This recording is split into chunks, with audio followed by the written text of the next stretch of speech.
ఈ కులగణన ఎవరికి ఎలాంటి ఇబ్బంది లేదు, ఎవరి ఆస్తులను గుంచుకోదు, ఎవరి రిజర్వేషన్లను తొలగించదు, ఏ ప్రభుత్వ సంక్షేమ పథకాలను ఆపదు. కొంతమంది కుట్రపూరితంగా మీరు వివరాలు ఇస్తే మీ సంక్షేమ పథకాలు ఆగిపోతున్నాయని అబద్ధపు ప్రచారం చేస్తారు.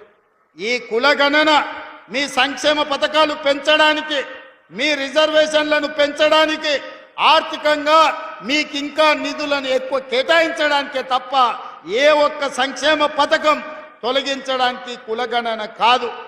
ఆనాడు రాహుల్ గాంధీ గారు ఈ దేశానికి మాట ఇచ్చారు. భారత్ జోడో యాత్ర సందర్భంగా కులగణన చేస్తాం, సమాజంలో ఉన్న అన్ని అంచనాలను తీసుకొని అందరికీ సంక్షేమ పథకాలు అందించడమే ఈ ప్రభుత్వం యొక్క ఆలోచన. అందుకే కులగణనకు ఎవరైనా అడ్డొస్తే వాళ్ళను ద్రోహులుగా ప్రజలకు చెప్పండి.